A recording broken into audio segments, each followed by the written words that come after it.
তো hello friends, আমি Sandeep and আপনারা দেখছেন লার্নিং দুনিয়া 2.0 ইউটিউব চ্যানেল।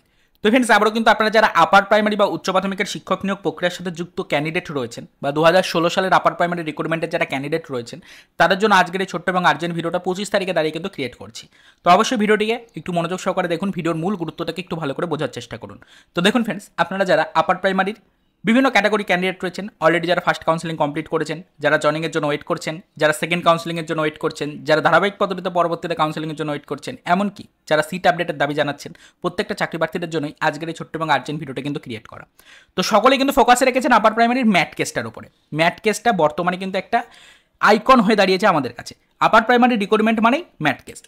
বর্তমানে এসএসসি অর্থাৎ স্কুল সার্ভিস কমিশন নিজের উপরে কোনো দায়ভার রাখছেন আপার প্রাইমারি রিক্রুটমেন্টের যাবতীয় কার্যক্রম সব কিন্তু কোর্টের নির্দেশিকা অনুযায়ী তারা পরবর্তীতে ফলো করবে, এরকমেরই আপডেট রয়েছে। এবং সেই কারণে বারবার কলকাতা রাজপথে আন্দোলনও হচ্ছে, বেশ কিছু পদক্ষেপ অলরেডি চাকরি প্রার্থী মঞ্চের সদস্যরাও কিন্তু নিয়েছেন, সেই নিয়ে আলোচনাও করা হয়েছে। গতকালকেও এই রিলেটেড একটা পথসভায় কিন্তু নেমেছিলেন চাকরি প্রার্থীরা, তারা কিন্তু একটা মহা আন্দোলনে অংশগ্রহণ করেছিলেন। গতকালকেও প্রচণ্ড দাবদাহের মধ্যে কলকাতা রাজপথে তারা নেমেছিলেন, বেশ কিছুটা সফলও হয়েছেন বলা চলে। তবে সেই নিয়ে আপাতত আলোচনা করছি না। আপাতত চাকরি প্রার্থীদের মনে একটাই প্রশ্ন, আজকে 25/4/2024 তারিখ পর্যন্ত লাইভ যে আপডেট আপনাদের সাথে শেয়ার করেছিলাম, সেখানে কিন্তু আমরা দেখেছি যে ম্যাট কেসের এখনো পর্যন্ত নেক্সট হিয়ারিং ডেট কিন্তু আসেনি। 17 তারিখে হিয়ারিংয়ের ডেট ছিল, 17 তারিখে রামনবমীর ছুটি ঘোষণা হয়ে যাওয়ার কারণে অফিসিয়াল হলিডে হয়ে যায়, তাই কিন্তু কেসটা পেন্ডিং পর্যায়ে চলে যায়। তো পরবর্তীতে আদার্স কেসগুলোর কিন্তু হিয়ারিংয়ের ডেট ঘন ঘন আসছে, ঠিকই আমরা দেখতে পাচ্ছি। কলকাতা হাইকোর্ট নির্দিষ্ট গতিতে এগিয়ে চলেছে। তবে আমাদের এসএসসি অর্থাৎ স্কুল সার্ভিস কমিশন কিন্তু কেসটাকে মেনশন করালো না। ম্যাট কেসটা এখনো পর্যন্ত মেনশন কিন্তু হয়নি। ম্যাট কেসটা এখনো পর্যন্ত মেনশন হয়নি এবং অফিসিয়ালিভাবে তার কিন্তু নেক্সট হিয়ারিং ডেট আমরা পাইনি।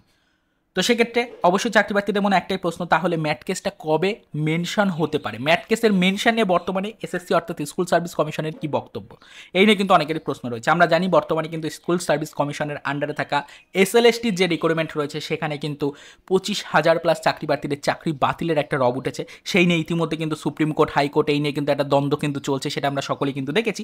তো সেই কারণে কি আমাদের এই বর্তমানে ম্যাট কেসটার উপরে কোনো প্রভাব পড়ছে কিনা, এটা নিয়ে কিন্তু অনেকেরই প্রশ্ন রয়েছে। তো দেখুন, সেই নিয়ে কিন্তু আপাতত আলোচনা করার মতো কোনো বিষয় নেই, পরবর্তীতে সেই নিয়ে আলোচনা করবো। আপাতত সেরকম কোনো প্রুফ বা কোনো ইনফরমেশন আমাদের কাছে নেই, তাই সরাসরি সেই নিয়ে আলোচনা করতে আসছিনি বা সেই নিয়ে আলোচনা করতে চাইছিও না। তবে এটুকু বলে রাখি, খুব শীঘ্রই কিন্তু সুখবর আসতে চলেছে। হ্যাঁ, একদম ঠিকই শুনেছেন, খুব শীঘ্রই সুখবর আসতে চলেছে। আপার প্রাইমারি চলতি ম্যাট কেসের যে 17 তারিখের হিয়ারিংটা পেন্ডিং পর্যায়ে চলে গেছিলো, দেখুন আরও একবার দেখিয়ে দিই, 17 তারিখের যে হিয়ারিংটা পেন্ডিং পর্যায়ে চলে গেছিলো, 17/4/2024 তারিখের হিয়ারিংয়ের পরবর্তী ডেট কিন্তু আবারও খুব শীঘ্রই আপনারা পেতে চলেছেন। পেন্ডিং পর্যায়ে চলে যাওয়া এই কেসটাকে নতুন করে কিন্তু এসএসসি অর্থাৎ স্কুল সার্ভিস কমিশনকে মেনশন করাতে হবে, তারপরে গিয়ে কিন্তু সেটা সরাসরিভাবে কলকাতা হাইকোর্টের অ্যাপলেট সাইট থেকে শো হবে। তো সেক্ষেত্রে এটা আপনাদেরকে বলে দিই যে এই কেসটা আশা করা যাচ্ছে যে মোটামুটি চলতি সপ্তাহের শেষের দিকেই কিন্তু এখানে আপডেট হয়ে যেতে পারে। চলতি সপ্তাহের শেষের দিকে কিন্তু আপডেট হয়ে যেতে পারে। আজকে কি বার? আজকে বৃহস্পতিবার। তো চলতি সপ্তাহের শেষের দিক মানে বুঝতেই পারছেন আর কদিন রয়েছে সময়।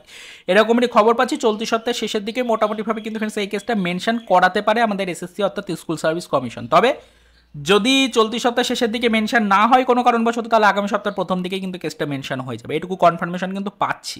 তবে বিষয়টা কতটা কার্যকরী হবে এবং এসএসসি অর্থাৎ স্কুল সার্ভিস কমিশন বিষয়টার উপরে কতটা ফোকাস দেবে, সেটা কিন্তু আগামী দিনে আমরা বুঝতে পারবো।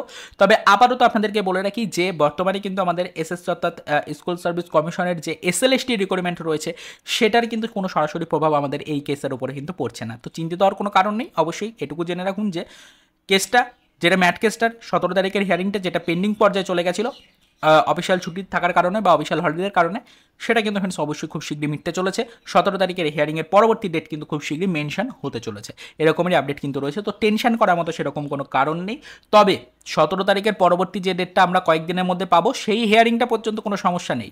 তবে সেই হিয়ারিংটা হয়ে যাওয়ার পরে গিয়ে আমরা কবে নেক্সট হিয়ারিংয়ের ডেট পাবো, এটা নিয়ে একটা প্রশ্ন চিহ্ন কিন্তু চাকরি প্রার্থীদের মনে থেকে যাচ্ছে। সেখানে একটা জিজ্ঞাসা চিহ্ন কিন্তু এই মুহূর্তে তৈরি হয়েছে। সেই নিয়ে অলরেডি বেশ কিছু আলোচনাও করেছি আজকে ডেটে দাঁড়িয়ে। তবে পরবর্তীতে সেই বিষয়ের উপর নজরদারি রাখবো। আমাদের কলকাতা হাইকোর্টে 11 নম্বর কোর্টে যেহেতু কেসটা চলছে ম্যাট কেসটা, তো ম্যাট কেসের ওপরে কিন্তু বেশ কিছু বিষয় নির্ভর করছে আমাদের আপার প্রাইমারির। মোটামুটি বলা চলে আপার প্রাইমারির প্রায় প্রত্যেকটা ক্যাটাগরি ক্যান্ডিডেটের ম্যাট কেসের উপর নির্ভরশীল। তো ম্যাট কেসের ওপরে কিন্তু আমরা নজরদারি রাখবো। পরবর্তীতে এই কেসের কি আপডেট আসে না আসে সেদিকে নজর রাখলে আমরা কিন্তু বিষয়টা বুঝতে পারবো। তবে আপাতত এটুকু জেনে রাখুন যে খুব শীঘ্রই কিন্তু কেস মেনশন হতে চলেছে। 17 তারিখের পেন্ডিং ডেটটা খুব শীঘ্রই পরিবর্তিত হতে চলেছে। আপার প্রাইমারির ম্যাট কেসের নেক্সট হিয়ারিং ডেট খুব শীঘ্রই আপনারা কিন্তু পেতে চলেছেন। সম্ভবত চলতি সপ্তাহের শেষের দিকে কিন্তু কেসটা আপডেট হয়ে যেতে পারে।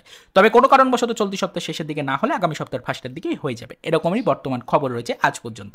তবে পরবর্তীতে বিষয়ের উপর নজরদারি রাখবো। যদি কোনো আদার্স আপডেট পাই, সেটা অবশ্যই আমাদের চ্যানেলে ভিডিওর মাধ্যমে ডিটেলসে কিন্তু আপনাদের কাছে আমরা পৌঁছে দেওয়ার চেষ্টা করবো। তো আপাতত এই পর্যন্তই। তো তো কোনো ভিউয়ার্স যদি চ্যানেলটিকে এখনো সাবস্ক্রাইব না করে থাকেন তাহলে অবশ্যই চ্যানেলটিকে এখনই সাবস্ক্রাইব করে আমাদের সাথে যুক্ত হয়ে যাওয়ার চেষ্টা আপনি করতে পারেন। তো চলুন দেখা হবে নেক্সট ভিডিওতে পরবর্তীতে আপার প্রাইমারি রিলেটেড কিছু আদার্স অফিসিয়াল আপডেটের সাথে।